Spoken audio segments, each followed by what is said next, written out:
So ఇది ఎలా check చేయాలి, ఈ రెండు ఎలా చెక్ చేయాలి? పవర్ ఆన్ రీసెట్ పైన వచ్చిందంటే పవర్ ఐసీస్ అన్ని ఓకే, పిఎస్ హోల్డ్ పైన వస్తే CPU. Power IC data sheet ప్రకారంగా చూస్తే బక్స్, ఎల్డిఓస్, కంట్రోల్ యూనిట్, ఈ కంట్రోల్ యూనిట్ లో ఫైనల్ గా ఉండేది ఎవరంటే power on reset and PS hold అని రెండు ఉంటాయి. Power on reset, PS hold, ఈ రెండు చెక్ చేసుకున్నాం అనుకో, అంటే డాటా షీట్ ప్రకారంగా ఒక వోల్టేజ్ ఇంకో వోల్టేజ్ ని యాక్టివ్ చేస్తూ వోల్టేజ్ అని రిలీజ్ చేసిన తర్వాత ఫైనల్ ఉండేది ఎవరు? Power on reset, PS hold. ఇక్కడ పవర్ ఆన్ రీసెట్ పైన వోల్టేజ్ వచ్చిందనుకో, పైన ఉన్నటికి ఆటోమేటిక్ గా వోల్టేజ్ వచ్చినట్టే కదా, అర్థమవుతుందా? సో ఆ లైన్ పైన ఏంటి? Power on reset. ఎంత వోల్టేజ్ వస్తుంది? 1.8 వోల్టేజ్ వస్తుంది. వచ్చిందంటే అంటే పవర్ ఐసీ అన్ని వోల్టేజ్ రిలీజ్ చేసిందనే కదా అర్థం. చేసి కన్ఫర్మేషన్ ఎవరికి పంపిస్తుంది?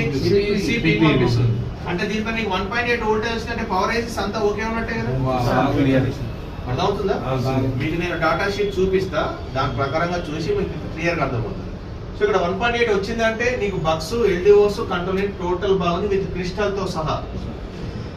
ఇన్ కేసు ఇక్కడ 1.8 వోల్టేజ్ రాలేదు, ఇక్కడ పవర్ ఆన్ రీసెట్ పైన 1.8 వోల్టేజ్ రాలేదు, నువ్వు దీని తర్వాత ఉన్నది ఎవరు? CPU, eMMC. పవర్ ఐసీ తర్వాత ఉన్నది ఎవరు? ఆఫ్టర్ ట్రిగ్గర్ లో సిపియు, ఈఎంఎంసి. నువ్వు దాని మీదకి వెళ్తావా? వెళ్ళదు. వోల్టేజ్ వచ్చిందా? వీటిని పట్టించుకోవద్దు. వోల్టేజ్ రాలేదా? వీటిని దాటి వెళ్ళదు. ఒకవేళ 1.8 వోల్టేజ్ రాలేదంటే అప్పుడు మళ్ళీ ఇక్కడికి రావాలి, ఎల్డిఓస్ కి, బక్స్ కి రావాలి. సో సింపుల్ ఇక్కడ ఎప్పుడైతే ఇలా 1.8 వోల్టేజ్ వచ్చిందో అంటే సిపికి సిగ్నల్ అందిందో, సిపి అప్పుడు ఏం చేస్తుంది? ఈ వోల్టేజ్ అన్ని రిసీవ్ చేసుకుంటుంది ఎవరు? సిపిఏ కదా. అప్పుడు సిపికి ఒక సిగ్నల్ ని మళ్ళీ పవర్ ఐసీకి ఇస్తుంది. అంటే అన్ని వోల్టేజ్లు పవర్ ఐసీ జనరేట్ చేసిన అన్ని వోల్టేజ్లు సిపి రిసీవ్ చేసుకున్న తర్వాత సిపి ఒక కన్ఫర్మేషన్ సిగ్నల్ అది మళ్ళీ ఎవరికి ఇస్తుంది? పవర్ ఐసీకి. పవర్ ఐసీకి ఈ లైన్ పేరు ఏముంటుంది అంటే పిఎస్ హోల్డ్ అని ఉంటుంది.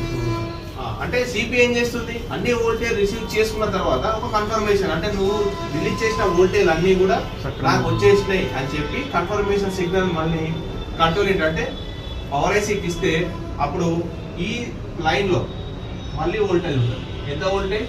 1.8 వోల్టేజ్ ఉంటుంది. అంటే దీనిపైన 1.8 వోల్టేజ్ వస్తే సిపి అంతా బాగున్నట్టే కదా. సిపి అన్ని వోల్టేజ్ రిసీవ్ చేసుకొని సిపి కన్ఫర్మేషన్ సిగ్నల్ ఇచ్చింది అంటే సిపిలో కూడా ఇలాంటి కంప్లైంట్ లేదు. సో రెండే చెకింగ్స్. ఎక్కడ ఇది? ఒకటి పవర్ ఆన్ రీసెట్, ఇంకొకటి PS hold. Right. Power on reset పైన వచ్చిందంటే పవర్ ఐసీస్ అన్ని ఓకే, పిఎస్ హోల్డ్ పైన వస్తే సిపియు.